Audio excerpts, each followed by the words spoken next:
Shalom Royal Family, welcome to Royal Surabaya Sunday Service. We celebrate for your decision to come to the church today. We are grateful for your presence. Hadir atau absen? Alkitab mengajarkan kita tentang pentingnya beribadah. 1 Timotius pasal 4 menulis, latihlah dirimu beribadah. Oleh karena itu di tengah-tengah kesibukan pekerjaan, keluarga, bahkan pribadi, let us prioritize to be present in the house of the Lord. Be present bukan hanya hadir secara fisik, tetapi hadir dengan melibatkan sepenuhnya, sepenuh hati, jiwa, pikiran, dan kekuatan. Karena dalam ibadah, kita bukanlah penonton, kita semua adalah bagian dari ibadah. We are not called to be spectator to watch, we are called to be participant to serve. So, be present in the house of the Lord. Terhubung atau terselubung. Worship is relationship. Praise and worship bukan hanya sekedar tentang lagu yang kita nyanyikan dan bukan juga tentang tipe musik yang ingin kita bawakan, tapi merupakan respon hati dan gaya hidup yang berpusat pada hubungan pribadi kita dengan Tuhan. Tanpa ada hubungan intim dengan Tuhan, maka praise and worship hanyalah aktivitas yang terselubung dan nyanyian tanpa makna. So Royals, choose connections, let's dive into His presence and be connected to Him at all times. Responding or performing. Worship bukan tentang nada dan lirik yang indah untuk didengar, tapi lebih soal hati kita yang mau diarahkan ke yang benar. Bukan tentang skill yang terlihat sempurna, but a surrendered heart to Him alone. Worship bukan tentang kita yang terlihat, tapi tentang Dia yang justru kita tinggikan. So Royals, don't just sing, don't just play music, don't stand in the same old way. Be responsive when we worship Him. Menggunakan atau menyanyiakan. Setiap kita sudah diberi dan disiapkan oleh Tuhan karunia untuk melayani dan melakukan pekerjaannya. Sudah seharusnya bagi kita untuk aktif dan kreatif untuk melayani dan membagikan setiap karya Tuhan kepada semua orang, sehingga karya Tuhan semakin nyata dan berdampak lebih lagi. Mari putuskan untuk tidak berdiam diri dan menyia-nyiakan apa yang sudah Tuhan buat bagi kita. So, be responsible untuk tetap aktif dan kreatif berkarya di dalam rumah Tuhan dan membagikan semua karya Kristus kepada semua orang. Kesukaan atau tekanan. Di setiap ibadah rohani terjadi hal yang luar biasa. Anak-anak tidak hanya berjalan masuk ke gereja, mereka berlari dengan tidak sabar, dengan senyum yang paling lebar. Anak-anak percaya 100% bahwa sesuatu hal yang baik pasti terjadi. Dan Yesus berkata, kerajaan Allah adalah milik orang-orang yang seperti ini. Jadi mulai hari ini, mari tukarkan kekhawatiran orang dewasa kita dengan keajaiban seperti anak-anak. Mari beribadah dengan penuh harap and be joyful in His presence.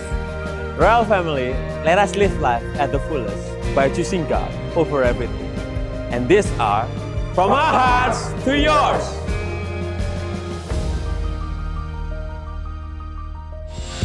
Shalom Royal Family. Shalom. Bagaimana kabar kita semua hari ini? Luar biasa, mungkin beberapa ada yang bilang luar biasa. Atau mungkin ada yang datang dengan, ya kayaknya biasa-biasa aja hari ini. Atau mungkin ada yang datang dengan hati yang hancur di hadapan Tuhan. I tell you it's okay, it's okay. Tapi satu kebenaran firman Tuhan yang saya mau bagikan hari ini. Keadaan kita harusnya tidak boleh membatasi cara kita menyembah Tuhan. Yang setuju boleh bangkit berdiri bersama-sama, amin. Karena Dia adalah Allah yang sempurna, yang tidak terbatas oleh perasaan kita, yang tidak terbatas oleh keadaan kita. Jadi jangan sampai keadaan kita mungkin hati kita sedang jengkel hari-hari ini. Tapi jangan sampai itu digunakan oleh iblis untuk mencuri waktu kita menikmati hadirat Tuhan, amin. Dia tetap layak dimuliakan, layak ditinggikan. Gunakan waktu ini untuk kita bersekutu lebih lagi dengan Tuhan, menikmati keindahannya. Terima kasih Tuhan, Kau layak disembah, Kau layak dimuliakan.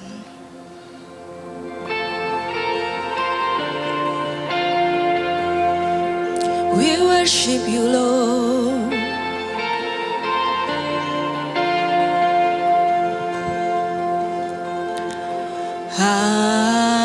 Hallelujah.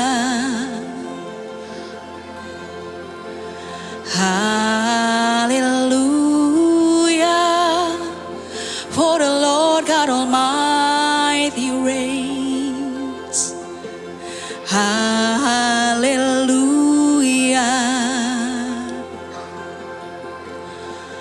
Hallelujah.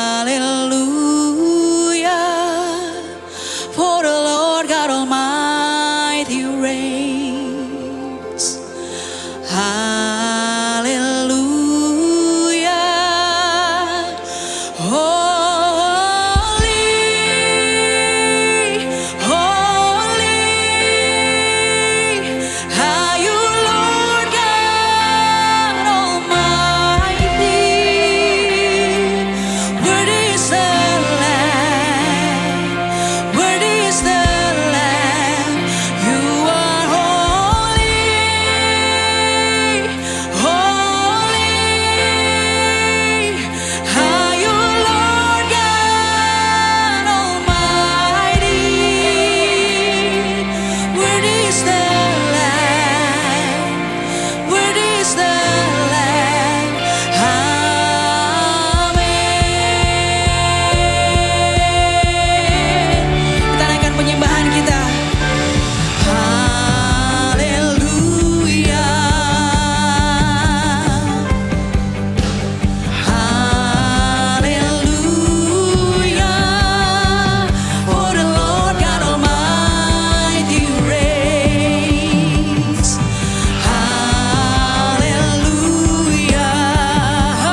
praise.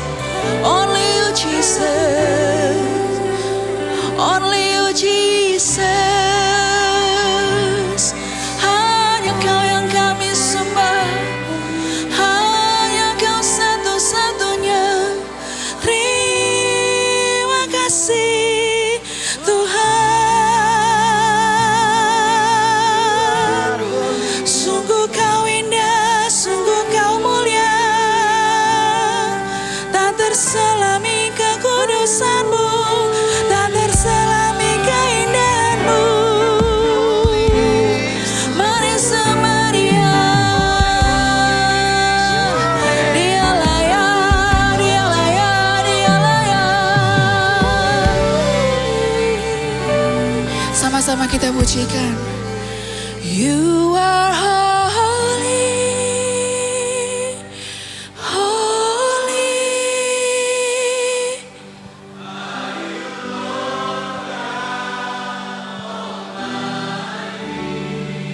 You are worthy, Lord. Yes, you are. Worthy is the Lamb. You are holy, holy. Are you Lord God Almighty? Is worthy. Worthy is the Lamb. Worthy is the. Come on, sing. You are holy, holy. Are you Lord God Almighty? Worthy is the Lamb.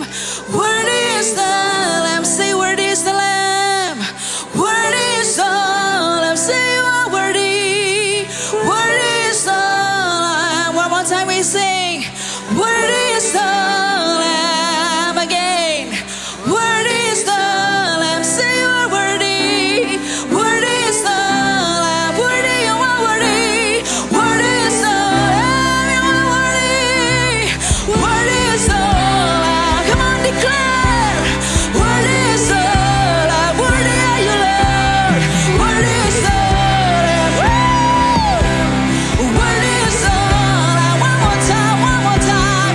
Worthy is the Lamb. Amen.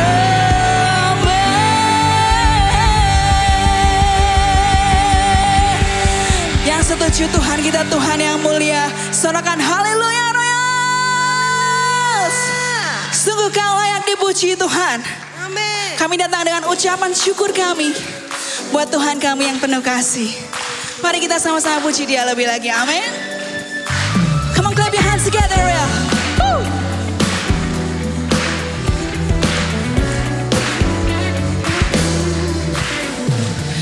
Kasih Allah tak berkesudahan, selalu baru setiap pagi. Rahmatnya pun tak pernah berakhir seumur hidupku. Come on, sing. Kasih Allah tak berkesudahan, selalu baru setiap pagi. Rahmatnya pun tak pernah berakhir seumur hidupku. Come on, dengan sukacitaku kan menari, dengan sorak-sorai memuji, ku naikkan pujian, haleluya, nyanyi bagi Dia, Sang Raja nyanyi, nyanyi bagi Dia, amin. Sama-sama tepuk tangan. Kita nikmati sukacita kita di dalam Tuhan, amin. Mari sama-sama. Kasih Allah tak berkesudahan, selalu baru setiap pagi. Rahmatnya tak pernah berakhir seumur hidupku. Come on. Dengan sukacitaku kan menari, hey. Dengan sorak-sorai memuji, mari naikkan pujian kita, naikkan pujian.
Bagi orang tua yang membawa anaknya yang masih belum maju, boleh maju ke depan, kita doain sama-sama anak-anak kita. Yes, sungguh Tuhan adalah Raja di atas segala raja, dan gak ada boleh kuasa apapun di tempat ini yang mengganggu kuasanya Tuhan. Kami percaya kedaulatanmu Tuhan, kami percaya otoritasmu di tempat ini, kemuliaanmu, kekudusanmu atas tempat ini ya Bapa. Sebentar kami mau berdoa buat anak-anak di tempat ini. Kami mengucap syukur, berbahagialah dan bersukacitalah hai anak-anak, sebab engkau ada di dalam rumah Tuhan hari ini. Pastoral boleh maju untuk doain tumpang tangan mereka. Ya, kita berkati anak-anak yang ada di depan sini, generasi emas berikutnya yang pun penuh punya masa depan yang gilang gemilang. Yuk kita doa sama-sama. Apabila hari ini hai anak-anak, engkau datang oleh iman kedua orang tuamu, ya. Tapi hari ini biarlah dari dalam hatimu sendiri engkau menyadari bahwa ada suatu panggilan Tuhan hari ini yang memanggil engkau dari rumah sampai tempat ini, bahwa Tuhan ingin ketemu sama kalian semua. Tuhan begitu mengasihi kalian semua. Tuhan begitu mengasihi kalian semua. Kalian adalah anak-anak yang berharga di matanya Tuhan. Kalian adalah biji matanya Tuhan yang dikasihi Tuhan. Kalian gak kekurangan sesuatu apapun. Ayo berdoa ya Tuhan, biar kau mengurapi setiap mereka saat ini di tempat ini. Biarkan urapanmu ada pada mereka, biar Roh Kudus-Mu menjamah melawat mereka. Boleh taruh tangannya di dada kalian masing-masing. We want to pray for you. Seriously pray for you. Supaya kalian benar-benar mengalami lawatan Tuhan. Mengenal Tuhan dengan benar. Biar Roh Kudus engkau yang melawat mereka, menjamah setiap mereka. Dari yang baris depan sampai yang ke belakang. Dari sisi kiri sampai sisi kanan. Biar engkau melawat mereka ya Tuhan saat ini. Biarkan selubung di depan mata mereka terangkat. Sehingga mereka dapat melihat kebesaran kemuliaan-Mu dengan benar ya Bapa. Mata mereka tertuju hanya kepada Engkau Tuhan yang benar. Yesus Kristus Tuhan yang selalu ada bersama mereka. Yang selalu menggandeng tangan mereka ya Tuhan. Ayo berdoa Bapa, apabila Tuhan ada satu hal di dalam hati mereka yang mungkin membuat mereka sakit hati, yang mungkin membuat mereka kecewa, baik itu secara sadar maupun gak sadar, secara sengaja atau gak sengaja, biar pagi hari ini Tuhan melawat menjamah hati mereka. Supaya mereka disembuhkan, supaya mereka dibebaskan. Gak ada rasa malu lagi, gak ada rasa takut lagi untuk melihat ke depan. Gak ada rasa piti untuk diri sendiri sebab engkau berharga. Di dalam nama Yesus. Berdoa Tuhan kau mengurapi mereka satu persatu di tempat ini. Biar mereka merasakan kemerdekaan sejati yang daripada Tuhan di tempat ini. Di dalam nama Yesus. Kami percaya Roh-Mu akan menjaga mereka dimanapun mereka berada. Di sekolah mereka, di keluarga mereka. Bahkan di gereja-Mu Tuhan, mereka bukan hanya penonton tetapi mereka adalah anak-anak-Mu yang penuh dengan kuasa-Mu Tuhan untuk bisa memberitakan kebenaran-Mu ya Bapa di dalam nama Yesus. Terima kasih Tuhan, terima kasih. Ayo berdoa Tuhan untuk kakak-kakak Rocky juga yang mengajar. Tuhan yang memberikan pengurapan yang baru buat kakak-kakak Rocky ya di tempat ini ya Bapa. Biarkan kirbat anggur yang baru ada pada mereka ya Tuhan. Anggur yang baru ada pada mereka ya Bapa. Dan biarkan anggur yang lama yang mungkin sudah menjadi pahit itu Tuhan digantikan dengan yang baru Tuhan. Tuhan berikan understanding yang baru bagaimana mereka mengajar anak-anak ini untuk aware kepada Tuhan. Untuk anak-anak ini semakin mengenal Tuhan dengan benar. Terima kasih Bapa, terima kasih. Saat ini anak-anak boleh arahkan tangan buat orang tuamu yang ada di depanmu. Angkat tangan kalian, kita mau berkati orang tua yang ada di depan kalian. Bapa di surga, kami sedang berdoa untuk para orang tua di tempat ini ya Bapa. Kami penuh dengan kelemahan Tuhan. Biarkan Kau terus Tuhan mengurapi kami, memberikan kami hikmat untuk kami bisa mendidik anak-anak ini Tuhan untuk takut akan Tuhan. Untuk membawa mereka kepada Tuhan saja. Sehingga harapan mereka hanya terletak pada Tuhan. Kami berdoa untuk setiap permasalahan yang ada mungkin yang sedang dihadapi saat ini. Di Valley of Refining ini Tuhan. Biarkan refine Tuhan. Kami akan semakin murni dan dimurnikan ya Bapa. Seperti emas murni Tuhan di hadapan-Mu ya Bapa. Yang bernilai dan berharga ya Bapa. Terima kasih Tuhan. Apabila ada yang sudah gentar, tangannya mulai goyah dan kakinya mulai goyah. Tuhan yang memberikan kekuatan kembali kepada setiap kami ya Tuhan. Biarkan Kau yang menerobos setiap hati kami ya Bapa, untuk kami bisa berjalan terus maju dengan penuh harapan daripada Engkau ya Bapa. Terima kasih Tuhan, terima kasih Bapa. Kami serahkan Tuhan doa pada pagi hari ini Tuhan ke dalam tangan-Mu. Di dalam nama Tuhan Yesus. Amin.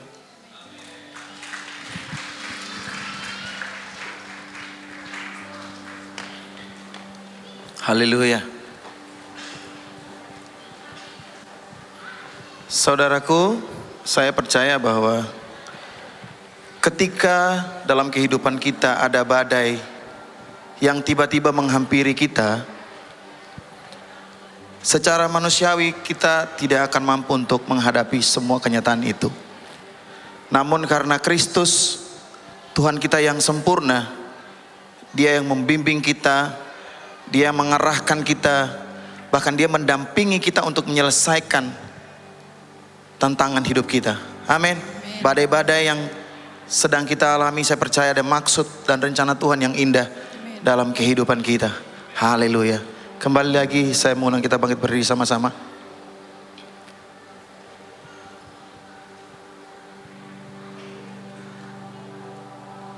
Haleluya.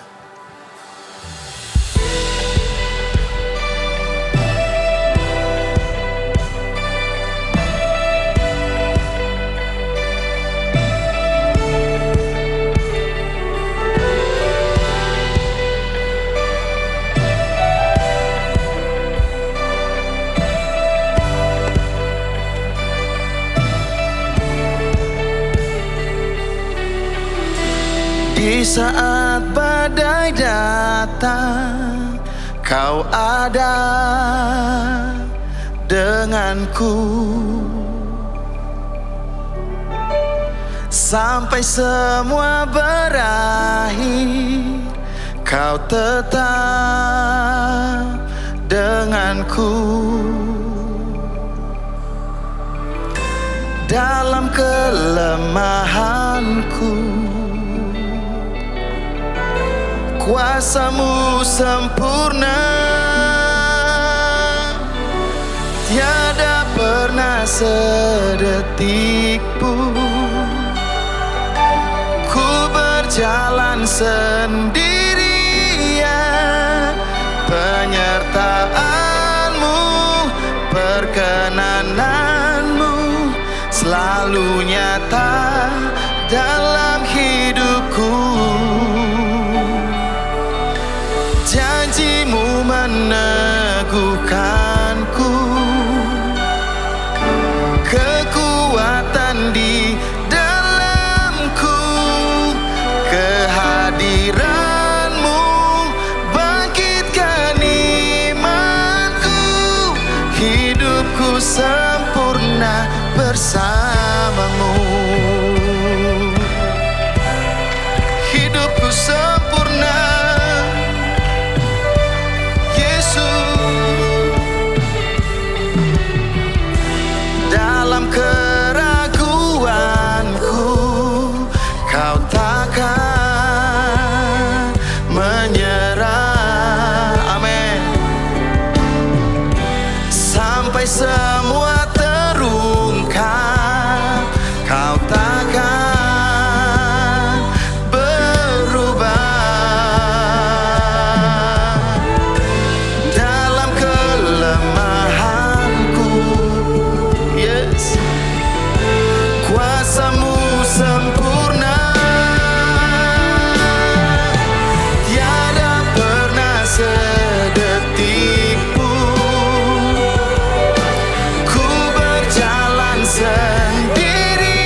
Oh Yesus,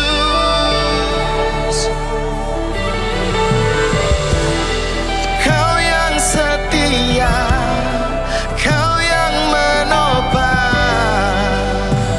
Oh Yesus, janjimu kuatkanku, janjimu bangkitkan imanku.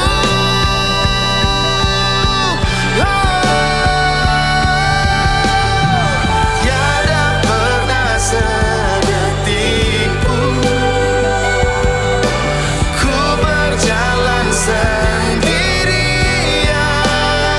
Penyertaanmu, perkenananmu selalu nyata dalam hidupku.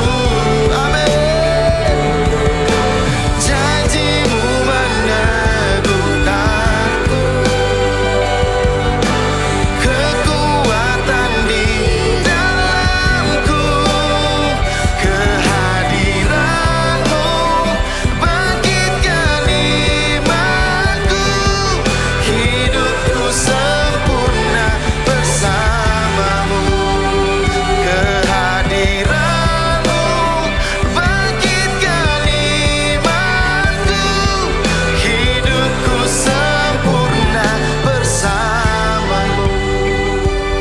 Oh, tiada pernah sedetik pun Kau tinggalkanku, Yesus Tuhan. Tiada pernah sedetik pun Kau meninggalkanku, Yesus.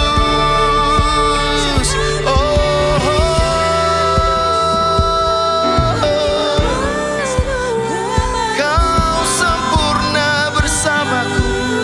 Ku aman dalam tanganmu. Ku menikmati hadiratmu. Ku menikmati cinta dan sayangmu, Yesus. Yesus, ku puji, ku sembah, ku muliakan namamu. Ditinggikan namamu di atas segalanya. Dimuliakan namamu, diagungkan nama di atas segala nama.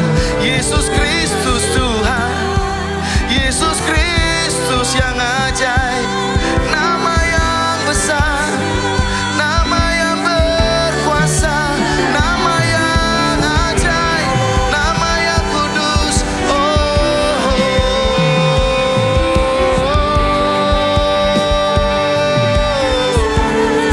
Kau terlalu sempurna bagiku, Yesus Tuhan. Haleluya, kami tinggikan Raja kami yang hidup, Raja yang namanya Yesus, yang kami sembah, yang kami agungkan, yang kami tinggikan, yang kami muliakan, yang kami agungkan. Yesus, Raja yang bertakhta di atas segala-galanya, Raja yang hidup.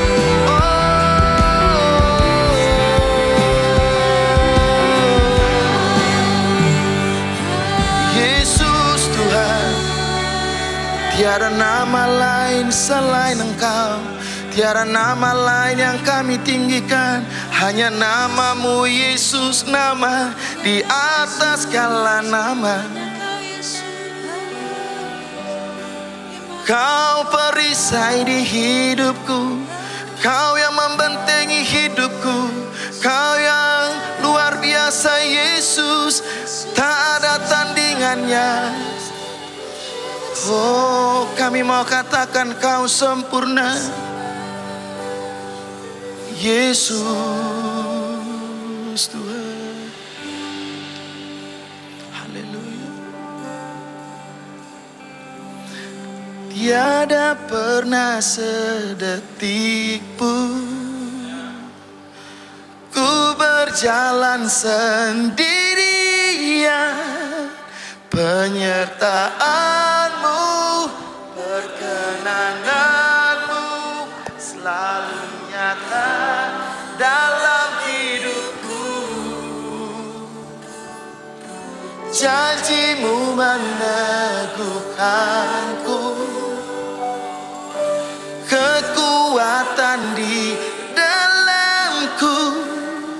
Kehadiranmu bangkitkan imanku, hidupku sempurna, tiada pernah sedetik pun. Come on, sing it.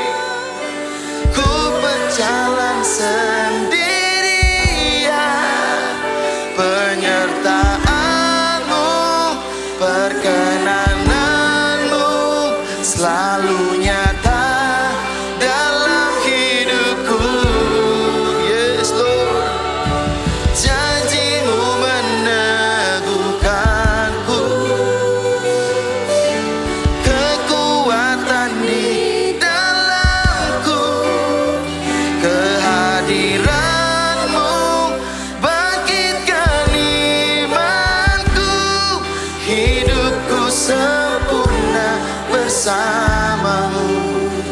Kehadiranmu bangkitkan imanku, hidupku sempurna bersamamu.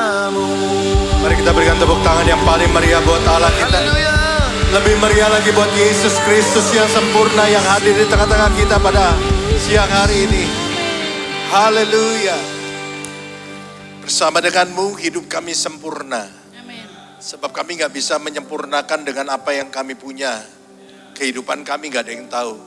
Tapi ketika Yesus ada dalam hidup kami, maka hidup kami menjadi sempurna. Terima kasih Tuhan, Engkau ada di tengah-tengah kami pada siang hari ini. Dan kami mendengar firman-Mu, Roh Kudus, pimpin setiap perkataan dan pikiran hamba-Mu, supaya hamba-Mu tidak berkata-kata dengan hikmat manusia. Tapi Engkau yang Maha Tahu, yang akan menyuarakan isi hati-Mu kepada kami semua. Engkau yang mengenal setiap kami, dan biarlah dengan cara-Mu sendiri, pesan-Mu disampaikan lewat kebenaran firman Tuhan pada siang ini. Dalam nama Yesus kami berdoa dan kita semua katakan, amin. Haleluya. Silakan duduk teman-teman semua. Thank you buat semua yang udah melayani. Kita kasih tepuk tangan buat mereka yang sudah melayani pada ibadah ini. Wow, it's good to see you Andrew dan Stephen dan teman-teman semua. Keluarga besar dari Royal di tempat ini selalu merasa exciting untuk datang ke tempat ini. Selalu menjadi momen yang dinanti-nantikan setiap kali dapat undangan untuk bisa ke tempat ini. Karena saudara udah bukan sekedar tetangga atau orang asing buat saya, tapi tempat ini sudah seperti it feel like home, it feel like family buat saya. Thank you buat semua teman-teman. Nah, hari ini kita akan membahas satu tema yang diberikan kepada saya, yaitu The Valley of Revining. Lembah, kalau dalam bahasa Indonesianya diartikan penghilangan. Tapi saya mencoba mencari sinonim daripada kata revining ini. Dan saya menemukan bahwa revining ini juga mempunyai arti pemurnian. Ya, lembah pemurnian. Kita tahu semua bahwa dimurnikan itu sesuatu yang gak enak. Tapi tanpa pemurnian, kita gak akan punya value yang lebih tinggi dari sebelumnya. Ingat ini, pemurnian itu satu-satunya cara untuk kita bisa memiliki value yang lebih tinggi dari sebelumnya. Yaitu hanya dengan dimurnikan. Kalau saudara tetap jadi raw, saudara gak akan punya value yang lebih tinggi dari sesuatu yang sudah dimurnikan. Tapi saya juga mesti kasih tahu realitanya bahwa pemurnian itu bicara soal sesuatu yang gak enak. Jadi hari ini siap-siap untuk terima yang gak enak, saudara. Tapi nanti pulang saudara makan yang enak. Ya kan? Kalau saudara ngerti yang gak enak, saudara baru ngerti yang namanya enak. Coba saudara pikirin. Kalau saudara tiap hari makan di hotel, bintang 5, lama-lama itu semua jadi biasa. Betul gak? Pertama-tamanya enak. Tapi sesuatu yang enak yang saudara lakukan berulang, lama-lama jadi biasa. Nah itu bahayanya saudara jadi full timer di gereja. Kalau saudara gak jaga hati, maka gereja itu jadi biasa. Gue tiap hari di sini, gue kencing di sini, gue kerja di sini, gue makan di sini. Saudara akan jadi biasa. Beda sama jemaat yang cuma seminggu sekali mereka datang ke gereja merindukan Tuhan. Buat saudara apa sih, biasa aja gue tiap hari ada di sini.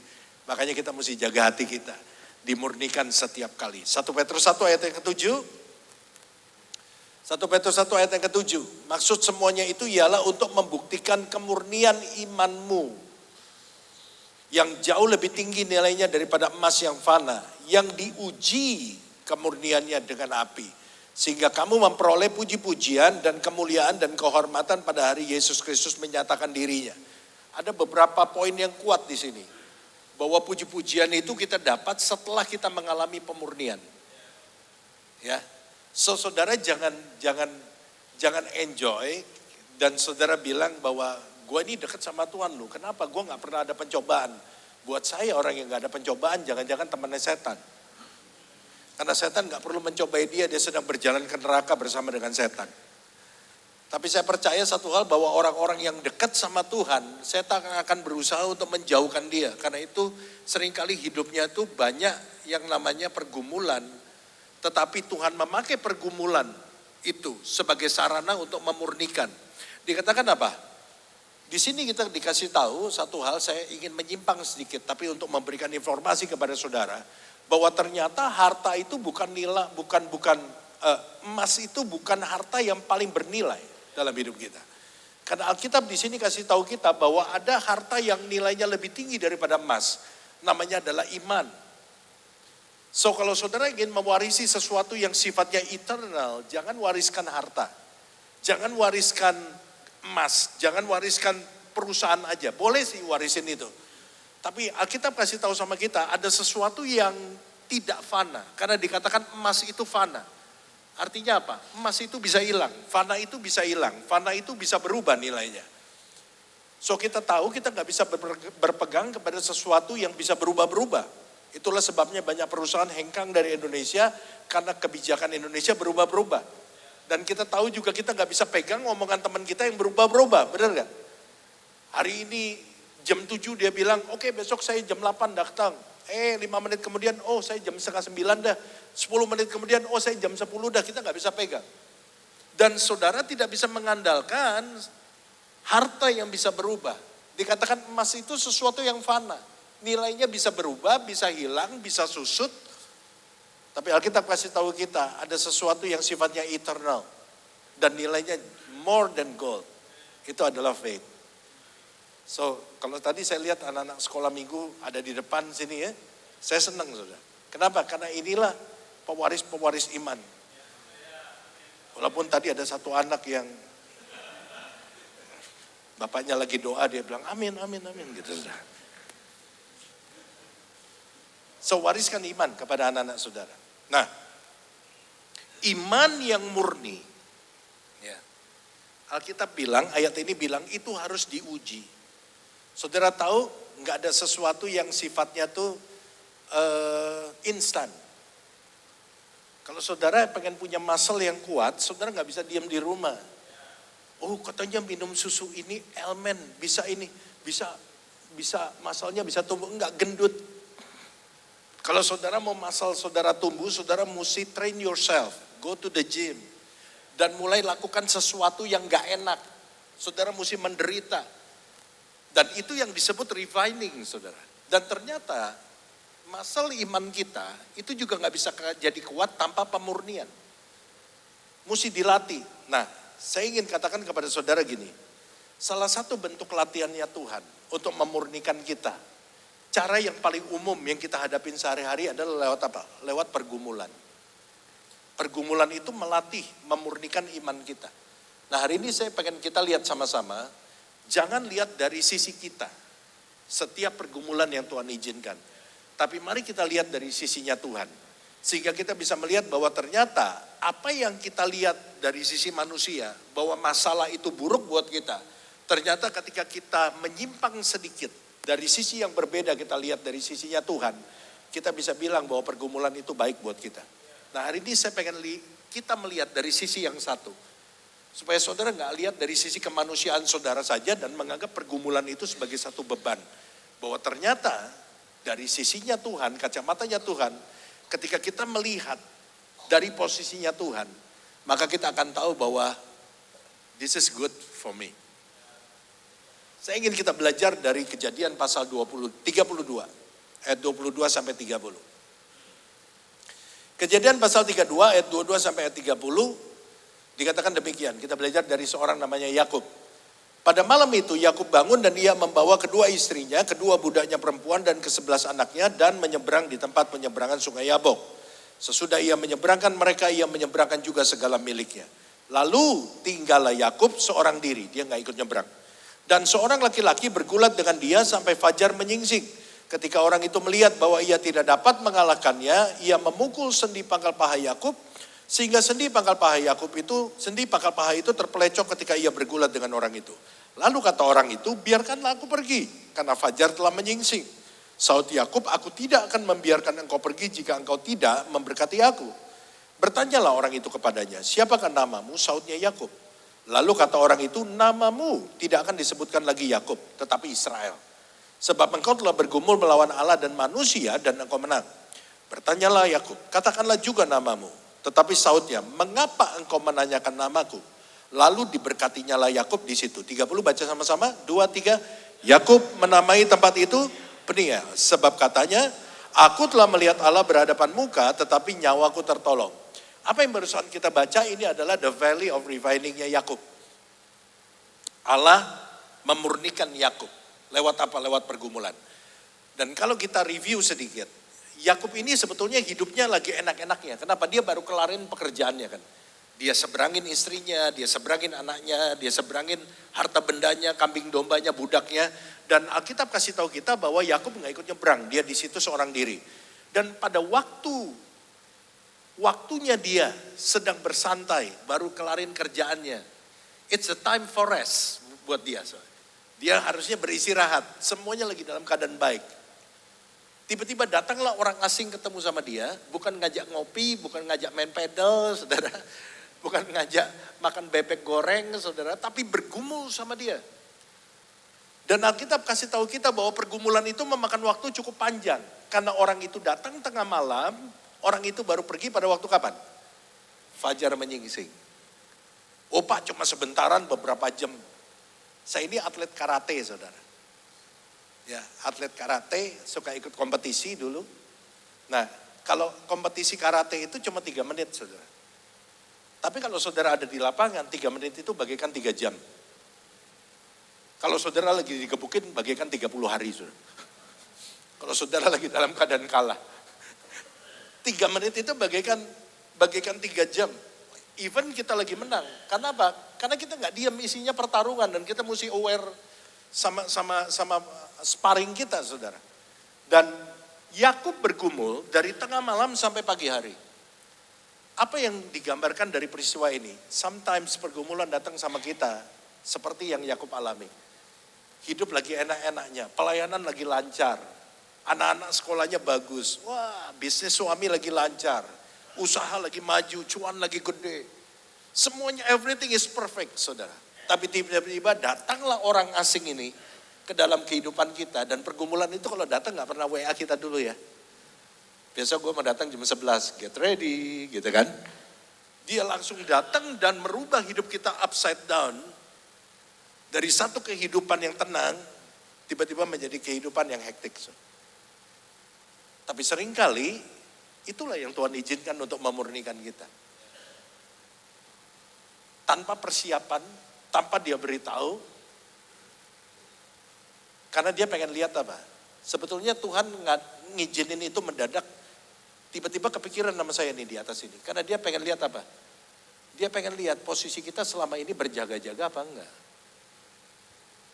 Halo. Kalau kita berjaga-jaga, anytime itu datang no problem. Betul gak?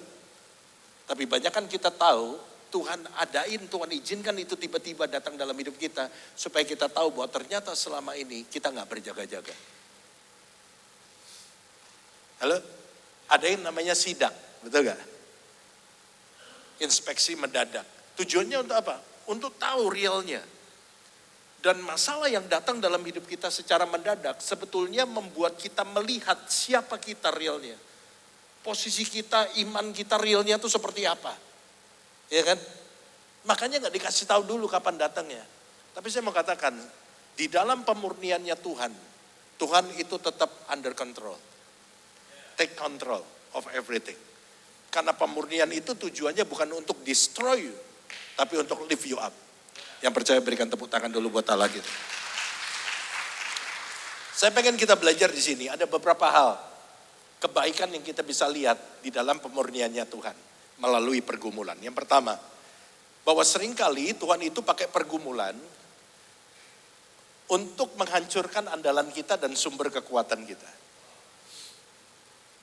Ketika dalam situasi andalan dan kekuatan kita itu menggantikan posisi Tuhan di tempat pertama, dia akan hancurin itu. Kita lihat dulu ya, ayat 25, dimajuin aja, saya udah siapin ayatnya. Diklik aja sekali setelah slide ini. Oke, thank you.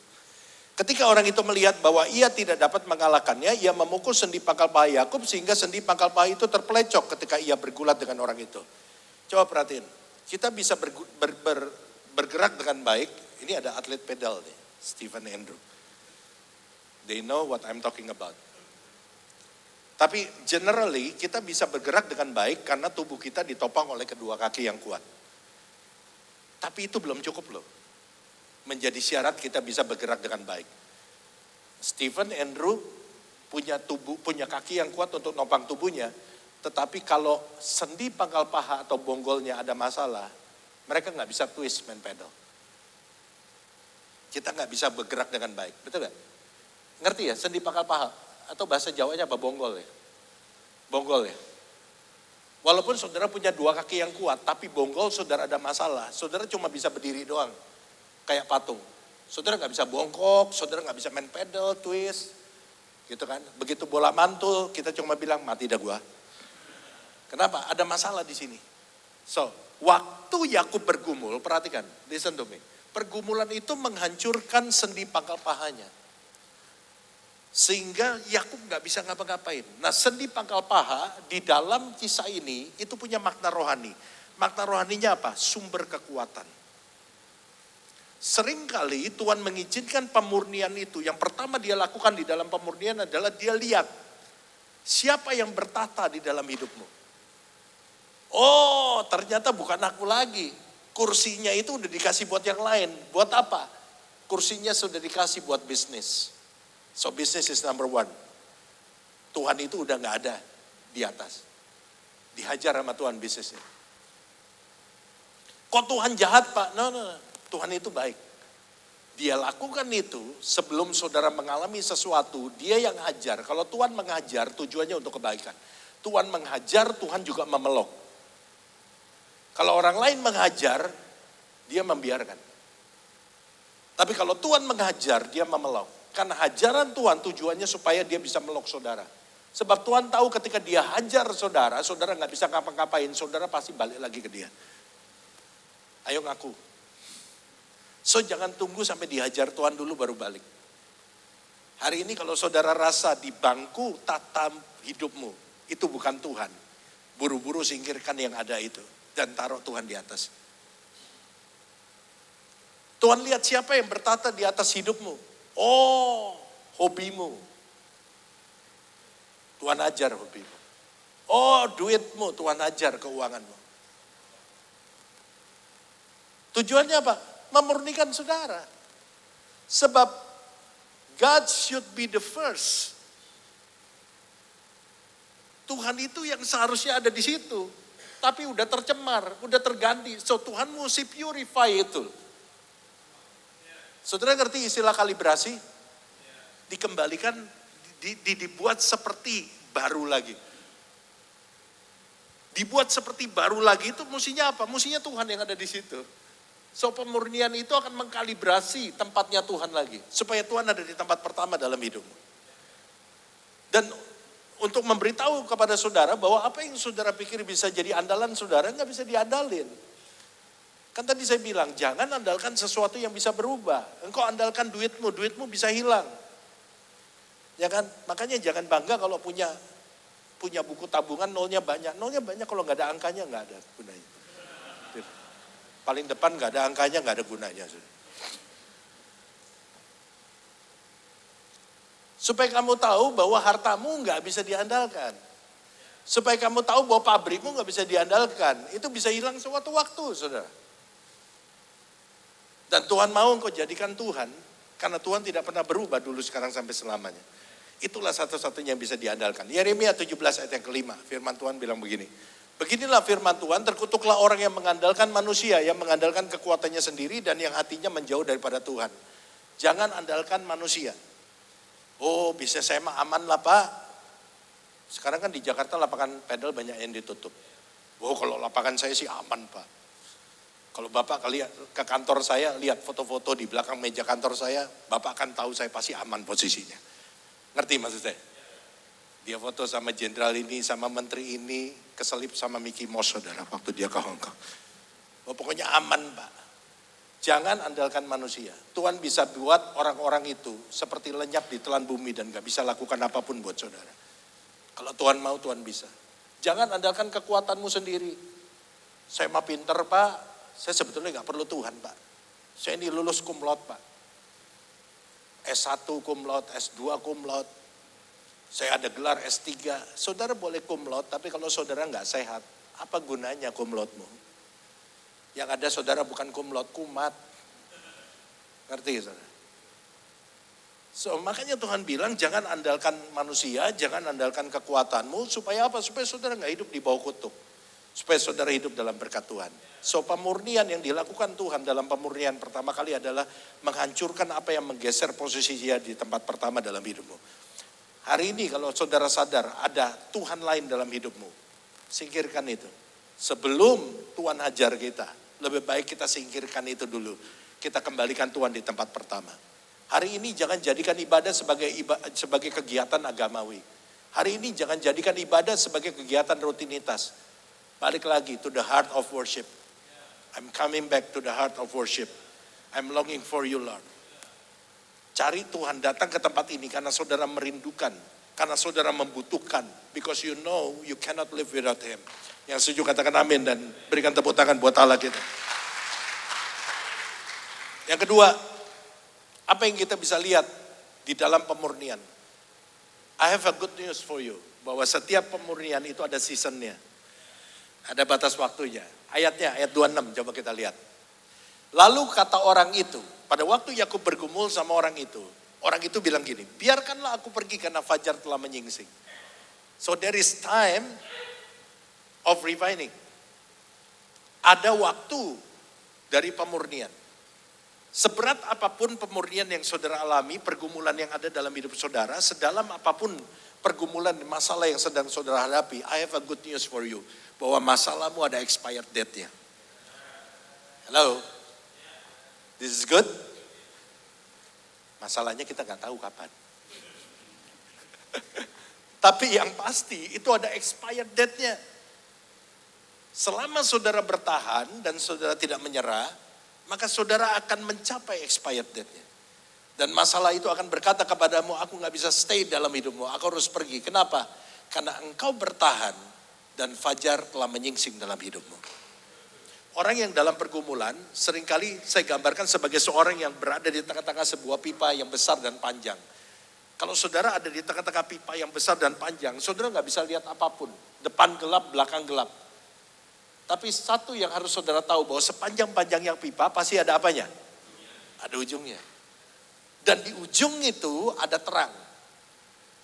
So apa yang harus dilakukan supaya orang yang ada di tengah pipa ini sampai ke ujung?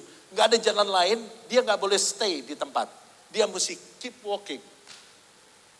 Dan pada waktu dia tinggal 10 meter dari ujung pipa persoalan itu, ujung pipa itu saudara, dia lihat pipa itu gak segelap sebelumnya. Waktu dia tinggal 3 meter lebih terang lagi. Waktu dia sampai ke ujung dia baru lihat ternyata di ujung dari pipa yang tadi begitu gelap ada terang yang ajaib. Mungkin hari ini saya mau katakan kepada saudara, ada di antara saudara yang tinggal 3 meter dari ujung pipa persoalan saudara. Keep walking, don't give up. Mungkin hari ini ada orang-orang yang tinggal selangkah lagi saudara ketemu dengan ujung pipa persoalan saudara. Jangan berhenti, terus berjalan sampai saudara sampai di ujung pipa persoalan itu ada terang Tuhan yang akan memulihkan saudara, yang akan menerangi saudara. Don't give up with your life because God never give up with your life. Hello. Jangan menyerah dengan hidupmu sebab Tuhan gak pernah menyerah dengan hidupmu. Di balik layar, behind the scenes, God still working for you.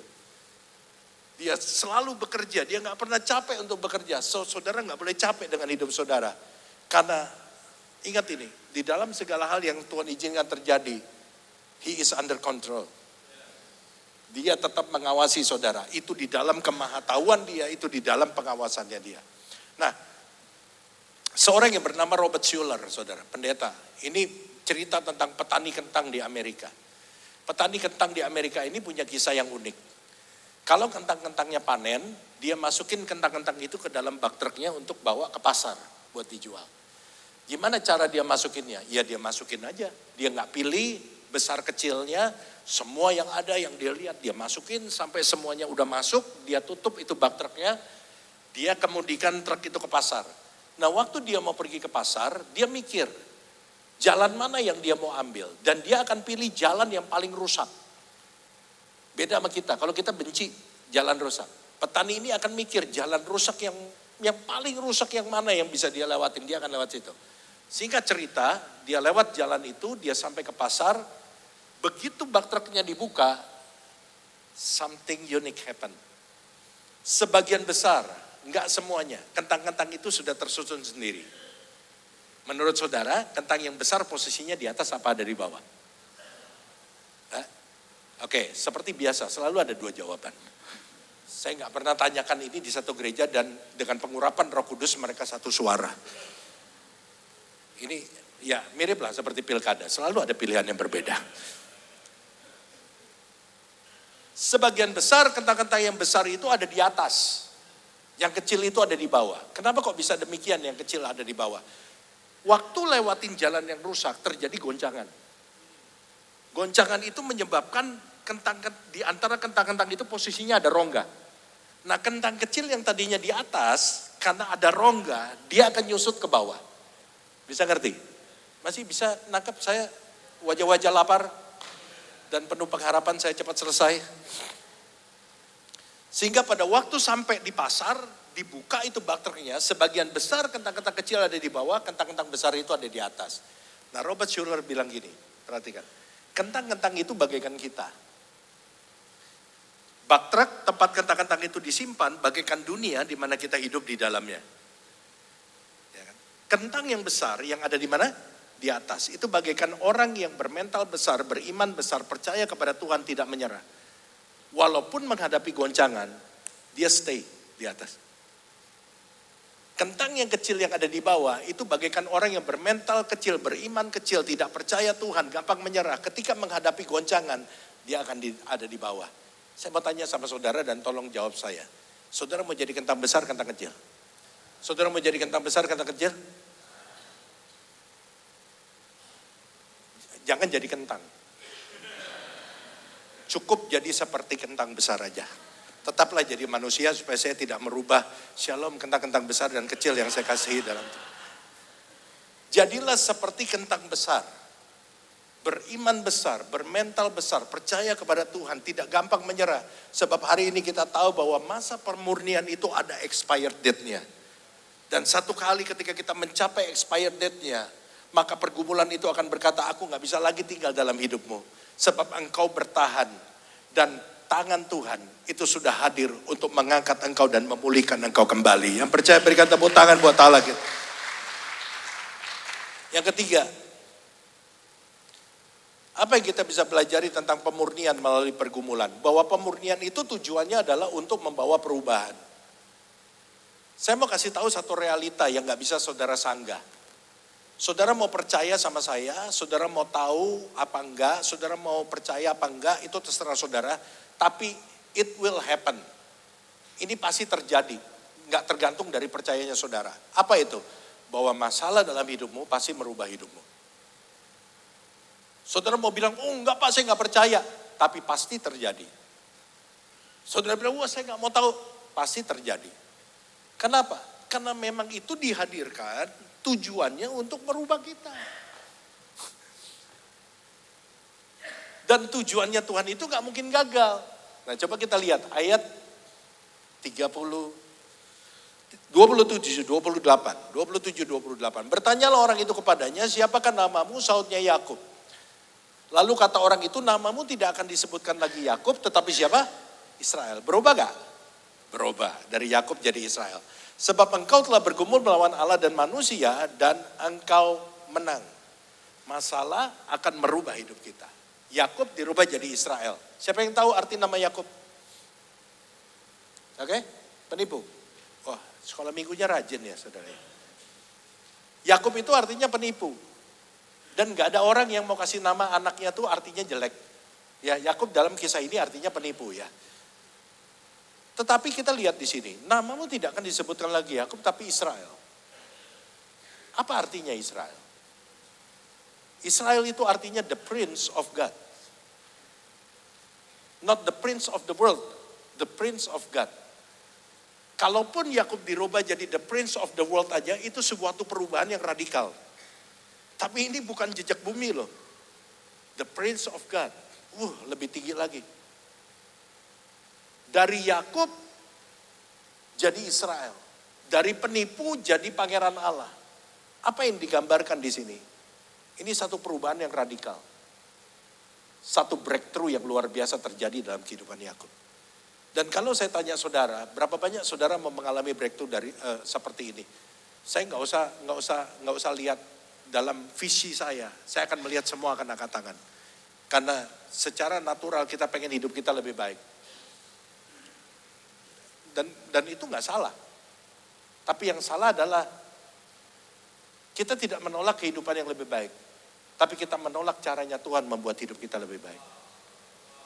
That is the problem. Yang membuat kita seringkali nggak bisa mencapai kehidupan yang lebih baik. Karena kita nggak mau ikutin rule-nya Tuhan. Kita nggak mau ikutin metodenya Tuhan. Dan kita mencoba untuk membuat hidup yang lebih baik dengan meminta Tuhan ngikutin metodenya kita. It doesn't work. Di dalam kisah ini metodenya Tuhan apa? Yakub dirubah lewat satu wadah. Namanya adalah pergumulan. Betul gak? Kan kisah ini terjadi waktu Yakub lagi bergumul. Halo? Yakub dirubah lewat satu media yang namanya pergumulan. So Pak, pergumulan itu pasti membuat hidup kita lebih baik dong. Buktinya Yakub di dalam pergumulan hidupnya berubah dari Israel jadi Yakub. Belum tentu. Memang di dalam kisah ini perubahan Yakub jadi lebih baik. Tapi saya mau katakan realitanya. Perubahan itu bisa dua. Jadi lebih baik, jadi lebih buruk. Yang diceritain dalam kisah ini jadi lebih baik. Tapi realitanya perubahan itu bisa dua. Bisa terjadi lebih baik, bisa terjadi lebih buruk. So, apa komponen yang menentukan perubahan yang kita lihat? Satu kata namanya adalah respon. Perubahan yang terjadi dalam hidup saudara tidak ditentukan oleh Tuhan. Tapi ditentukan oleh bagaimana saudara memberikan respon pada waktu Tuhan memurnikan saudara. Masih baik-baik saja? Coba saudara pegang dada saudara, masih normal degup dada ini ya. Yang punya smartwatch coba tolong dihitung heart rate-nya. Kalau yang ada 140 tolong ke bagian emergency di belakang.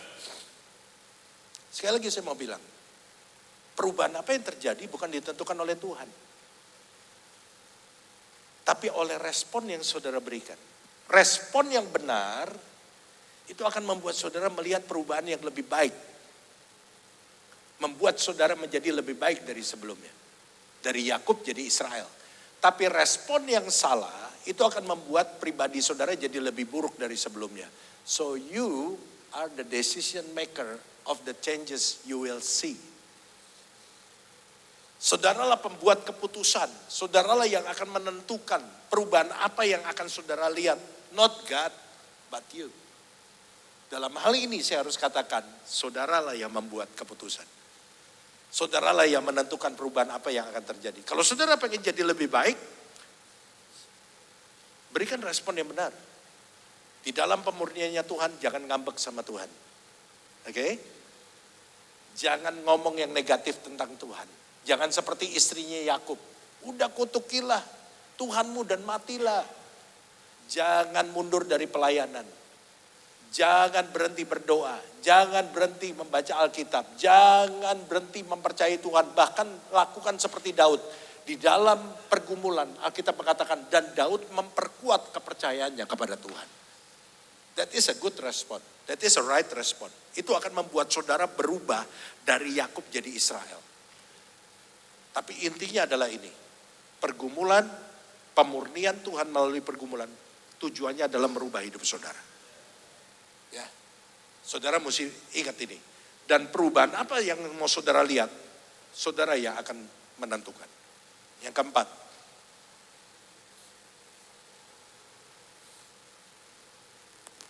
di balik pergumulan, ya, pergumulan pemurnian itu sekaligus penentuan Tuhan untuk promosi saudara. Karena kan tadi kalau saudara baca di dalam ayat yang awal, ya, dalam Petrus dikatakan ujian terhadap imanmu. Ya kan? Berarti pemurnian itu sekaligus adalah ujian. Nah, pertanyaan saya simpel, ujian itu tujuannya untuk apa sih? Ujian itu selalu mendahului apa? Ujian itu selalu mendahului apa? Kenaikan kelas. Betul kan? So pemurnian itu juga tujuannya adalah apa? Tuhan ingin menaikkan kelas saudara. Tuhan membuat saudara melihat posisi saudara yang sebenarnya itu seperti apa. So saudara akan naik kelas kalau apa? Kalau saudara berhasil melewati ujian itu. Nah, coba kita lihat dulu ayatnya ini. Ayat 29. Bertanyalah Yakub, katakanlah juga namamu, tetapi sautnya mengapa engkau menanyakan namaku, lalu diberkatinya lah Yakub di situ. Perhatikan, Yakub diberkati di ayat 29. Kisah ini berakhir di ayat 30. Dalam kondisi apa sehingga Yakub diberkati? Kalau saudara baca ayat 28, namamu tidak akan disebutkan lagi Yakub, tapi Israel, sebab engkau telah bergumul melawan Allah dan manusia, dan kata kuncinya apa? Dan engkau, that's it. Setelah dikatakan dan engkau menang, baru ke ayat 29. Jadi saya mau katakan, setelah karena Yakub menang, dia diberkatin. After Yakub itu pass the test, dia naik kelas. Bisa nangkep? Jadi apa yang saudara alami, pergumulan saudara ini, itu sekaligus ujian loh. Jadi saudara, saya kasih berita ini supaya saudara tuh punya pengharapan. Selama ini saya pikir ujian ini semua masalah buat saya, membebani hidup saya. Now, you see from different angle. Yang saudara pikir nggak ada kesempatan, yang saudara pikir sesuatu yang buruk, ternyata ketika saudara dengar firman Tuhan ini, this is gold. Kalau saya bisa ngelewatinnya. Ternyata Tuhan itu sedang menguji saya. Saya nganggapnya ini sesuatu yang membebani apa. Ternyata ini adalah kesempatan saya untuk naik level. Cuma syaratnya adalah saya mesti menang. So I encourage you. Menangkan battle ini. Menangkan the valley of refining ini. Menangkan pergumulan ini. Sebab prinsipnya Tuhan tuh sama lah, gampang lah. Setiap kemenangan pasti dapat reward. Ya. So saudara jangan stres. Gimana gak stres Pak? Saya udah umur 30 gak ada yang nembak. Pergi ke Iran banyak yang nembak. Begitu turun pesawat pasti udah ada yang nembak. Gak usah stres. Menangkan pergumulan ini supaya saudara mendapatkan reward. Sebetulnya sistemnya Tuhan itu banyak dipakai sama dunia. Setiap kemenangan dapat reward, asuransi pakai. Betul, ada agen asuransi di sini? Anak saya baru belajar kemarin mau jadi agen asuransi. Kita doakan supaya dia berhasil. Asuransi kan gitu. Kalau udah closing, mencapai target, jalan-jalan ke Seoul, betul gak? Jalan-jalan ke Amerika, itu kan prinsipnya Alkitab. Saya kalau pergi ke restoran fast food, saya gak sebut mereknya, tadi pagi saya sebut kelepasan. Saya minta diedit. Ada satu restoran fast food yang selalu kalau saya pesen, saya gak pernah pesen burger dagingnya. Saya selalu pesen fish burgernya. Karena di situ fish burgernya paling enak. Dan saya gak mau makan yang lain. Kenapa? Karena makan fish burger itu alkitabiah loh. Itu 5 roti 2 ikan, the first fish burger in the world. Yang menginspirasi restoran itu untuk membuka fish burger. Kisah Yunus, Menginspirasi film Pinocchio. Karena sama-sama ditelenikan kan saudara. Oh udah bukan zamannya Pinocchio ya, saya salah ngomong. Beda generasi kita. Siapa sih Pinocchio? So saya mau encourage semua yang di sini. Saudara punya pergumulan, saudara ada di the valley of refining, win the battle. Ya kan? Saudara akan naik kelas. Tanpa ujian nggak ada kenaikan kelas. So kalau saudara fail, kalau anak kita fail dalam ujian, dia akan di kelas yang sama. So begitu juga Tuhan, kalau saudara fail di dalam ujian, Tuhan akan tetap berikan porsi yang sama. Kenapa? Karena Tuhan gak mau bebanin saudara. Kalau memang belum porsinya dia di kelas 6, jangan naikin anak saudara ke kelas 6. Stres dia. Dan Tuhan gak mau saudara stres. Karena Tuhan mengasihi saudara. Yang kelima yang terakhir, teman-teman PW bisa naik ke depan. Yang kelima, pergumulan. The valley of refining, itu adalah kesempatan kita untuk melihat Tuhan. The last verse, ayat 30, kita baca sama-sama sekali lagi 2-3. Yakub menamai tempat itu Peniel, sebab katanya, aku telah melihat Allah berhadapan muka, tetapi nyawaku tertolong. Tuhan itu mengizinkan the valley of refining itu untuk sebagai wadah untuk apa? Untuk saudara bisa bertemu dengan dia. Aku telah melihat Tuhan berhadapan muka. Perhatikan, saya jelasin ayat ini. Ayat 30 ini adalah kesaksian Yakub. Coba saudara pikir benar gak? Bukannya saat itu Yakub ngomong dia sedang melihat Tuhan. Bukan. Aku telah, I have seen. Berarti Yakub sedang menceritakan sesuatu yang the past. Betul gak? Dia lagi kesaksian nih. Aku telah melihat Allah berhadapan muka. Kalau kita ada di situ kita tanya, kapan lu lihatnya? Barusan. Berarti di peristiwa yang lalu. Peristiwa yang lalu itu apa? Pergumulan. Bisa ngerti gak? Saya jelasin satu-satu nih. Saya jelasin pelan-pelan sebab di sini juga ada oma-oma. Jadi saya mesti pakai bahasa yang bisa dimengerti sama oma-oma. Saudara pasti ngerti. Aku telah melihat Allah. Itu sebuah kesaksian. Kapan ngelihatnya Yakub? Itu tadi barusan. Loh barusan tuh kamu ngapain? Barusan aku lagi di dalam pergumulan. Artinya kesimpulannya adalah apa? Pergumulan itu adalah wadah yang dipakai Tuhan untuk memperlihatkan dirinya kepada kita. Kita kan bilang, Tuhan itu dekat kepada orang yang hancur hati. Orang hancur hati itu gambaran apa sih? Oh orang kaya yang baru sukses menang tender itu hancur hati. Bukan. Oh orang yang lagi happy baru terima hadiah. Oh bukan. Orang yang hancur hati itu adalah orang yang sedang dalam pergumulan. Dan Alkitab bawa kabar baik. Tuhan itu dekat loh. Artinya kalau saudara lagi dalam pergumulan saat ini, posisimu sama Tuhan tuh lagi deket-deketnya. Cuma kita tuh seringkali fokusnya ke pergumulan bukan ke Tuhan. So, manfaatkan situasi ini. Tuhan lagi deket-deketnya sama saudara. Buat waktu sama Tuhan berdua. Tuhan, katamu engkau lagi dekat di dalam situasiku. Coba Tuhan, jamah aku, peluk aku butuh pelukanmu. Aku perlu guidance-mu. Manfaatkan dong situasi itu. Jangan sibuk nyari jalan keluar dengan kekuatan sendiri, nyari pinjaman, pinjol, jebol. Ya kan? Tapi manfaatkan situasi ini. 1 hari di dalam rumah Tuhan lebih baik daripada 1000 hari di tempat lain. Dan perhatikan, pergumulan, the valley of refining adalah kesempatan untuk kita mengalami Tuhan. Melihat Tuhan itu, saya lebih suka pakai bahasa mengalami Tuhan. Tapi karena ayatnya melihat Tuhan, jadi kita mesti pakai bahasa melihat Tuhan. Mengalami Tuhan itu apa? Kalau saudara hanya belajar Alkitab, saudara harus belajar Alkitab. Jemaat mesti pintar.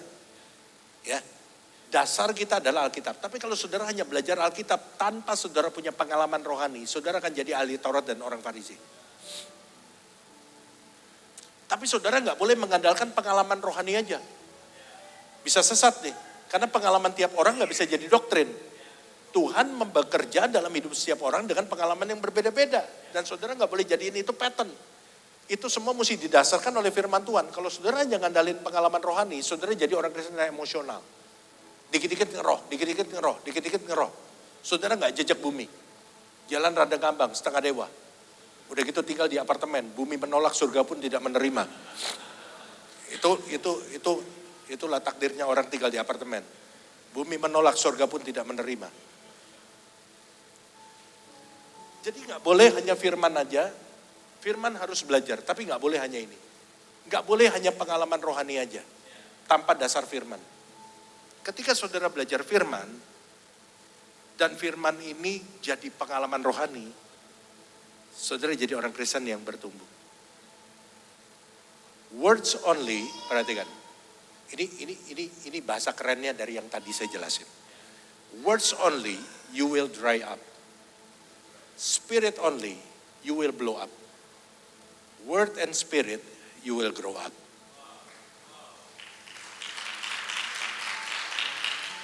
So ini mesti balance.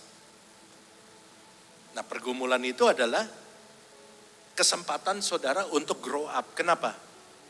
Tiap minggu saudara dengar firman. Now saudara diminta untuk pengalaman rohani. Firman yang tulisan jadi logos, jadi hidup di dalam pergumulan. Kalimat terakhir, dan setelah ini saya selesai. Tidak ada mujizat tanpa didahului oleh sebuah pergumulan. Oke? Sekali lagi ya. Tidak ada mujizat tanpa didahului oleh sebuah pergumulan. Mujizat itu, pergumulan itu selalu mendahului mujizat. Dan ini sesuatu yang logis kok. Saudara gak bisa bilang saudara sembuh kalau saudara gak pernah sakit. Mana berani sih saudara kesaksian, puji Tuhan, saya sembuh. Kemudian Andrew nanya, sakit apa Pak? Saya gak sakit.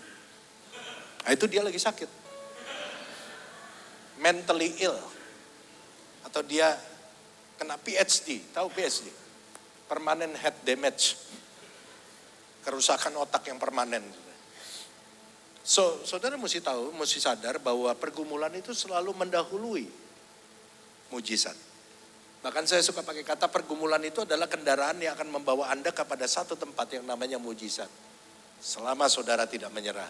Selama saudara tetap melihat the valley of refining ini adalah sesuatu yang baik buat saya. Karena saudara nggak lihat dari kacamata manusia. Tapi saudara lihat dari kacamatanya Tuhan. So, enjoy the valley of refining. Selamat menikmati pergumulan saudara. Dan saya doa supaya saudara menjadi pemenang. Saudara grow up, amin. Mari kita bangkit berdiri sama-sama. Haleluya. Walaupun gunung itu tak berpindah, tetap percaya Kau yang punya kuasa. Sekalipun ku dalam lembah gelap, mengapa asal Kau di sampingku. Walaupun masalahku masih ada, tetap percaya rencanamu terindah. Pribadimu takkan pernah berubah. Iman yang aku pegang padamu Tuhan yang setia. Dengarkan pujian ini sekali dari awal. Katakan, jiwaku bertanya. Jiwaku bertanya, apakah masih ada harapan melewati tangisan, rasa sesak di dada. Imanku berkata, Tuhanku yang pegang kuasa. Dia selalu bekerja meski mataku tak melihat. Walaupun gunung itu tak berpindah, tetap tetap percaya Kau yang punya kuasa. Sekalipun ku dalam lembah gelap, tak mengapa asal Kau di sampingku. Walaupun masalahku masih ada, tetap percaya rencanamu terindah. Pribadimu takkan pernah berubah. Iman yang aku pegang padamu Tuhan yang setia. Sekali lagi katakan, walaupun gunung itu tak berpindah.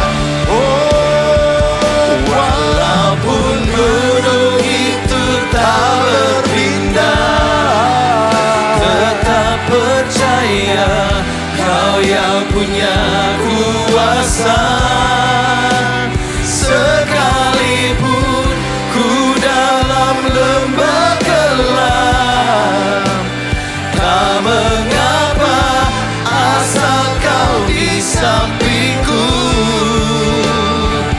Walaupun masalahku masih ada, tetap percaya rencanamu terindah. Pribadimu takkan pernah berubah.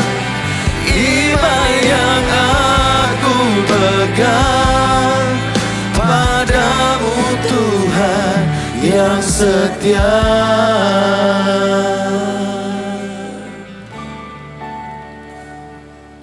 Kami mengucap syukur buat kesetiaan-Mu yang tidak pernah berakhir dalam kehidupan kami. Karena kesetiaan-Mu Kau nyatakan dalam kehidupan kami. Kami tidak takut bahaya Tuhan. Dan kami memiliki sebuah point of view. Sekalipun kami dalam lembah kekelaman, itu akan mendatangkan kebaikan karena kami bisa melihat kemuliaan. Ajar kami kalibrasi hati kami hari ini. Biar kami melihat Kristus yang begitu indah. Sehingga kami dengan mudah menyampahkan dunia. Dan kami hidup bagi kemuliaan nama Allah. Terima kasih Tuhan buat hari ini. Kami percaya firman-Mu tertanam dan bertumbuh dalam setiap hati kami. Kami mengucap syukur padamu. Royals, kita akan masuk di dalam perjamuan kudus. Seberapa banyak yang masih belum mendapatkan roti dan anggur, saudara bisa angkat tangan dan rekan-rekan asyir akan melayani saudara.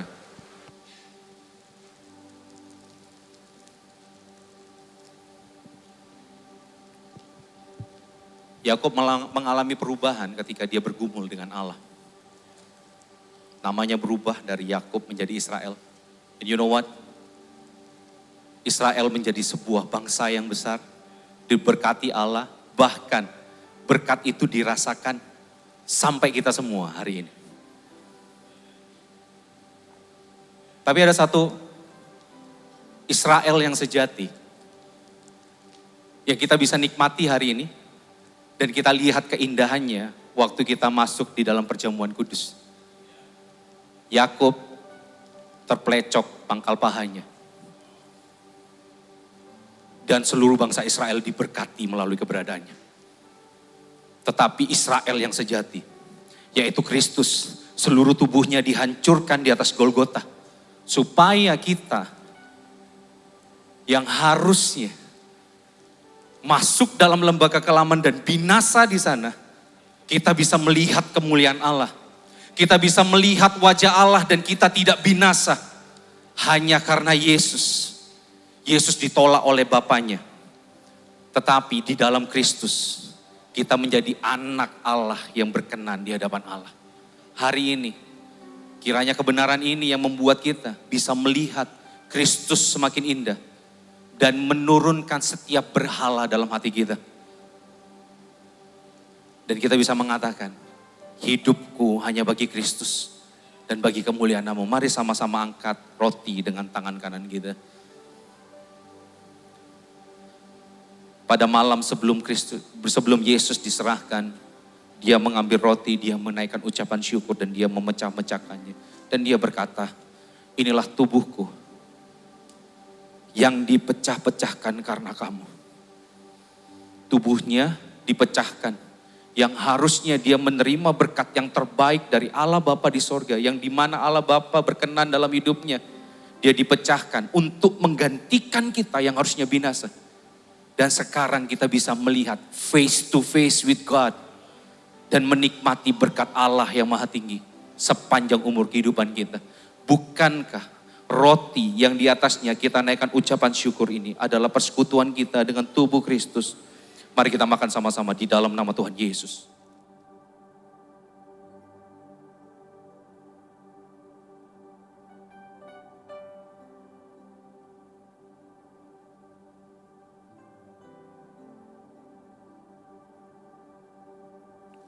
Mari kita angkat cawan yang berisi anggur. Setelah itu Tuhan Yesus mengambil cawan yang berisi anggur, dia menaikkan ucapan syukur dan dia berkata,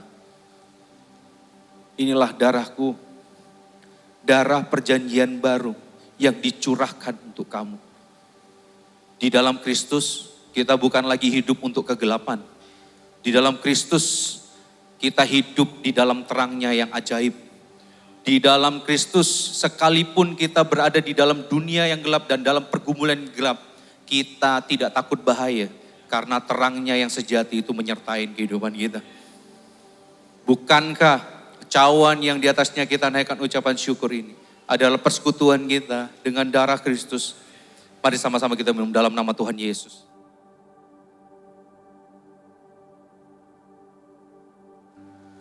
Umat tebusan Tuhan, naikkan ucapan syukurmu bagi dia. Mari naikkan ucapan syukurmu bagi dia. Terima kasih Tuhan Yesus. Terima kasih buat berkat-Mu yang begitu luar biasa dalam kehidupan kami. Terima kasih buat pengorbanan-Mu Tuhan dalam kehidupan.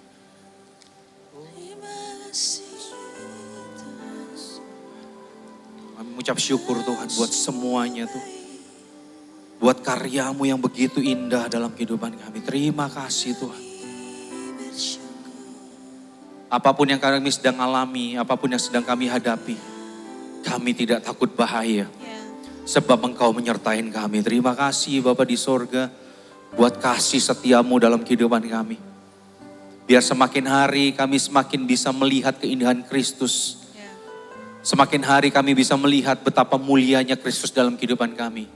Sehingga Engkau bertata penuh dan berdaulat penuh di dalam kehidupan kami. Kami mengucap syukur buat keberadaan Pastor Jeffrey di tengah-tengah kami Tuhan, yang sudah menyampaikan isi hati-Mu. Tuhan memberkati kehidupannya, Tuhan memberkati pelayanannya, Tuhan memberkati keluarganya Tuhan. Kemanapun Pastor Jeffrey pergi, nama-Mu diberitakan, Injil Kerajaan Allah diberitakan, Kristus dinyatakan, kasih, kuasa serta hikmat Kristus diberitakan melalui kehidupannya Tuhan. Banyak jiwa dimenangkan, banyak jiwa dimuridkan bagi kemuliaan nama-Mu. Kami mengucap syukur buat hari ini Tuhan. Dan kami yakin dan percaya firman-Mu itu mengkalibrasi hati kami. Firman-Mu terus meneguhkan setiap langkah kami. Kami semakin berani melangkah, bukan karena kami kuat, tetapi karena kami benar-benar sadar dan tahu kami ditopang oleh Allah yang kuat Tuhan. Terima kasih buat semuanya, segala pujian, segala hormat hanya bagi nama-Mu. Di dalam nama Tuhan Yesus kami sudah berdoa dan mengucap syukur. Haleluya. Amin. Silakan duduk Royals, kita akan sama-sama dengarkan suara gembala.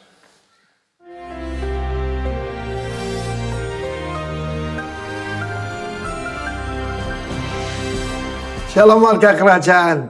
Seringkali kita mengira kalau kita nih hidup benar-benar menuruti perintah Tuhan, jadi berkat buat sesama, seluruh hidup kita seperti jalan tol. Yang terjadi adalah kebalikannya, saudaraku. Because God is a God of testing. Kita melalui lembah-lembah testing dan juga untuk refine kita. Seorang tokoh yang dibanggakan oleh Tuhan jauh sebelum Abraham, yaitu Ayub. Orang yang paling hebat dari wilayah timur. Mewakili saudara saya kan, wilayah timur dari Israel. Jujur, tulus, takut akan Tuhan, dan satu lagi, menjauhi kejahatan. Dia jadi berkat, mendadak dia bingung. Karena pagar perlindungan diangkat. Dan apa yang terjadi, seluruh miliknya tinggal istrinya. Habis semua. Lalu yang kedua, iblis berkata, ya coba jamah tubuhnya. Dia akan mengutuki engkau. Ayub tidak mengutuk, tetapi dia menunjukkan bahwa dia benar. Bahwa Tuhan mau diajak berperkara oleh dia. Dia tahu satu kebenaran, di atas mahkamah agung masih ada mahkamah surgawi. Tapi dia tidak tahu semua malapetakannya itu berasal dari iblis yang membenci dia. Pendakwa saudara-saudara kita. Tapi kemudian ada satu hal yang muncul dalam dirinya. Dalam Ayub 23 dia berkata, aku mau berperkara dengan Tuhan. Aku buktikan aku jujur. Aku buktikan aku hidup benar. Aku tidak layak menerima ini semua. Tetapi dalam ayat 10 berkata, sebab ia tahu jalan hidupku. Saya harus tahu bahwa Tuhan itu punya rencana yang sangat baik buat saudara saya. Di dalam Yeremia 29 ayat 10, I know my thoughts about you. Thoughts about peace, about shalom. Dia mengalami shalom itu. Tapi Tuhan mau refine dia. Tuhan mau mendidik dia. Dia berkata, sekiranya dia menguji aku akan muncul, akan tampil seperti emas. Luar biasa bukan? Saudara lihat bagaimana saudara mengenal Allah kita. Ayub belum begitu mengenal Tuhan. Dia tahu kemahakuasaan Tuhan, tapi dia tidak tahu bahwa dia adalah Bapa yang sangat baik. Dan dia menuduh Tuhan yang menyebabkan ini semua. Padahal semua itu dari iblis. Api dari langit bukan dari Tuhan, dari iblis. Perampok-perampok, bangsa Seba, bangsa apapun yang datang merampok, bukan Tuhan yang suruh. Perhatikan saudara, tapi dia bilang, aku tahu kamu sedang menghadapi ujian. Sebelumnya berkata, aku mencari engkau ke 4 penjuru, tidak ketemukan. Ya terang toh, namanya testing. Ketika kita dalam testing, guru tidak boleh menjawab. Di dalam keadaan biasa, guru harus menjawab pertanyaan dari seorang murid. Tetapi saudaraku, aku pasti akan tampil seperti emas. Sebab saudaraku, api tidak menghancurkan emas. Api cuma refine the gold. Dia cuma yaitu membuat lebih, karatnya lebih tinggi saudaraku. Dan itu yang Tuhan mau. We shall be tested like silver and like gold. Semua orang sedang bicara tentang harga-harga emas yang perak yang meningkat. Ada yang lebih hebat. Emas yang dimurnikan dengan api yaitu iman kita. Iman kita sedang mengalami ujian. Saudaraku, ada berupa penyakit, ada berupa tantangan, yang paling enteng kesulitan ekonomi. Karena itu saudara, tetaplah bertekun dalam dia. Dan akhirnya bagaimana? Ketika dia memintakan ampun buat teman-teman yang menuduh-nuduh dia, iblis memakai 3 temannya. Kecuali seorang anak muda bernama Elihu. Justru Elihu itu membela Tuhan. Dalam hidup kita harus seperti Elihu itu. Dan saudaraku, Tuhan memulihkannya 2 kali lipat. Kecuali istrinya tetap yang sama. Because God is a faithful God. God bless you warga kerajaan. Amin. Shalom. Puji Tuhan. Saya percaya firman hari ini sangat memberkati setiap hati kita.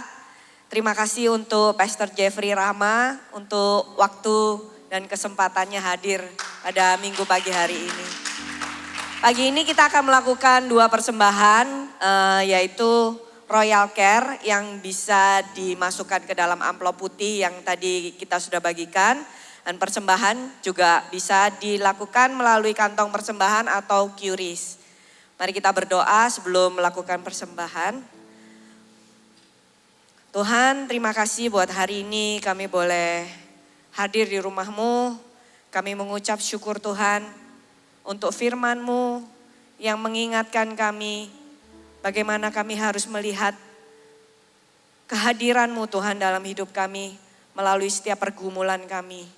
Terima kasih untuk selalu mengasihi kami dan selalu memberikan kami kesempatan untuk menjadi manusia-manusia yang menyenangkan hati-Mu.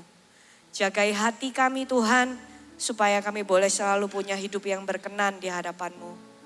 Dan layakkan kami Tuhan kalau sebentar kami mau memberi dari segala berkat yang Tuhan sudah limpahkan dalam hidup kami. Biarlah setiap apa yang kami tabur Tuhan, boleh memberkati setiap pekerjaan-Mu di muka bumi ini. Di dalam nama-Mu Bapa kami berdoa, kami mengucap syukur. Amin. Oke, Untuk informasi pertama ada informasi tentang Casey ya. Mungkin bisa ditampilkan. Jadi bagi jemaat yang belum join Casey, mungkin bisa mulai aktif mencari tahu nih wilayah rumah saya di sini saya bisa ikut Casey di mana. Jadi boleh ini dari ketua Casey Pastor ada di Palm Hill, terus Daniel Sharonis, ada Daud ini daerah Royal Resident. Kalau Ahava itu daerah perumahan yang Pakuwon sekitarnya.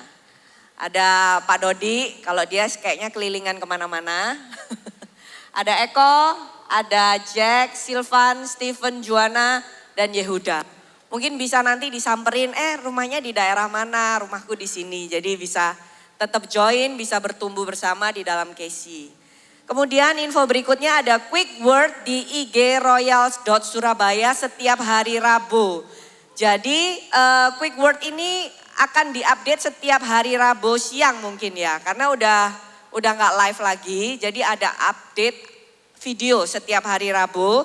Dan Rabu ini akan dibawakan oleh saudara kita Daniel Shahronis as Journey Class Ministry Leader. Jadi jangan dilewatkan ya setiap hari Rabu. Kemudian minggu depan ada ibadah gabungan satelit Royal khusus minggu depan saja tanggal 22 Maret. Ibadah akan dimulai jam 10 pagi, jadi jangan salah ya. Minggu depan ibadah akan dimulai jam 10 pagi. Ada good news juga hari ini bagi jemaat yang sudah lulus mengikuti Believer Class dan sudah tertanam di Kingdom Community. Royal membuka kelas Rock Journey Disciple Class 2026 yang akan diselenggarakan setiap hari Minggu di bulan April mendatang. Akan dimulai dari tanggal 5 April sampai 26 April setelah ibadah selesai. Kelas akan dimulai pukul 13.30 sampai 15.30 di Glory Room GBI Rock Royal Resident lantai 3. Dan yang ingin mengikuti kelas discipleship class bisa menghubungi saudara kita Daniel Shahronis. Mungkin ada fotonya Pak Daniel, jadi orang lebih mudah untuk carinya. Yang mana ini Pak Daniel? Oke, kemudian saya mau sedikit promosi merchandise. Oke, kita harus saling support untuk pekerjaan Tuhan di gereja ini. Ada 2 merchandise yang dijual. Nanti setelah ibadah kalian bisa cari di meja depan sebelahnya hospitality. Jadi habis makan jangan lupa ke tempatnya merchandise. Di sana ada dua barang ya. Satu ada flashcard BCA yang bisa dipakai untuk bayar parkir dan lain-lain. Kemudian ada juga kaos. Inspirasinya dari #Royal, #Storyline. Nah ini ada fotonya di layar bisa dilihat. Semua hasil dari penjualan akan digunakan kembali untuk pelayanan di gereja. Info lebih detail setelah ibadah bisa langsung ke merchandise booth atau hubungi WhatsApp yang ada di layar. Oke, hari ini hospitality kita pastel tutup, jadi jangan dilewatkan. Oke, saya mengundang Pastor Hizkia Setiawan untuk menaikkan doa berkat. Thank you, Hana. Karena pasirnya tutup, enggak buka, jadi enggak ada konsumsi hari ini, Bapak Ibu. Saudara, sama-sama kita bangkit berdiri. Supaya firmannya nancap kita buat yel-yel ya, setuju enggak? Ayolah setujulah, ini saya sudah siapkan loh dari tadi. Saya sudah siapkan dari tadi. Waktu saya bilang, lembah pemurnian berjalan dalam kekuatan Tuhan, gitu ya. Coba ya, lembah pemurnian Berjalan dalam kekuatan Tuhan. Nah gitu dong, itu kan seneng saya gini loh, udah dipersiapin. Udah ini oke, sekali lagi ya, lembah pemurnian. Berjalan dalam kekuatan Tuhan. Sekali lagi, lembah pemurnian. Berjalan dalam kekuatan Tuhan. Haleluya, Zorael sama-sama angkat kedua tanganmu. Terima kasih buat hari ini dan terima kasih buat anugerah-Mu yang luar biasa. Kami bisa berkumpul, kami bisa menikmati hadirat-Mu dan kami dikalibrasi oleh kebenaran firman-Mu Tuhan. Kiranya kebenaran firman-Mu itu mengubahkan kehidupan kami sehingga kehidupan kami semakin hari semakin murni di hadapan-Mu Tuhan. So Royals, Tuhan memberkati dan melindungi engkau. Tuhan mengarahkan wajahnya dan menyinari engkau dengan kasih karunia. Kemanapun kau pergi, kemanapun kau melangkah, kasih, kuasa, serta hikmat Allah Maha Tinggi nyata di dalam kehidupanmu dan dinyatakan melalui kehidupanmu. Kristus makin dinyatakan, Kristus makin kelihatan jelas di dalam kehidupanmu. Sehingga setiap orang melihat Kristus benar-benar nyata di dalam kehidupanmu. Oleh sebab itu Royals, pergilah jadikan semua bangsa murid Tuhan Yesus. Baptislah mereka atas nama Bapa, Putra, dan Roh Kudus. Dan ajarlah mereka segala sesuatu yang telah Tuhan Yesus perintahkan kepadamu. Dan ketahuilah Allah yang setia akan menyertai kita sampai kepada kesudahan akhir zaman. Kami terima berkat ini dalam nama Bapa, Putra, dan Roh Kudus. Di dalam nama Tuhan Yesus. Sama-sama yang percaya katakan. Amin. Tetap sehat, tetap semangat, tetap jadi berkat. God bless you Royals.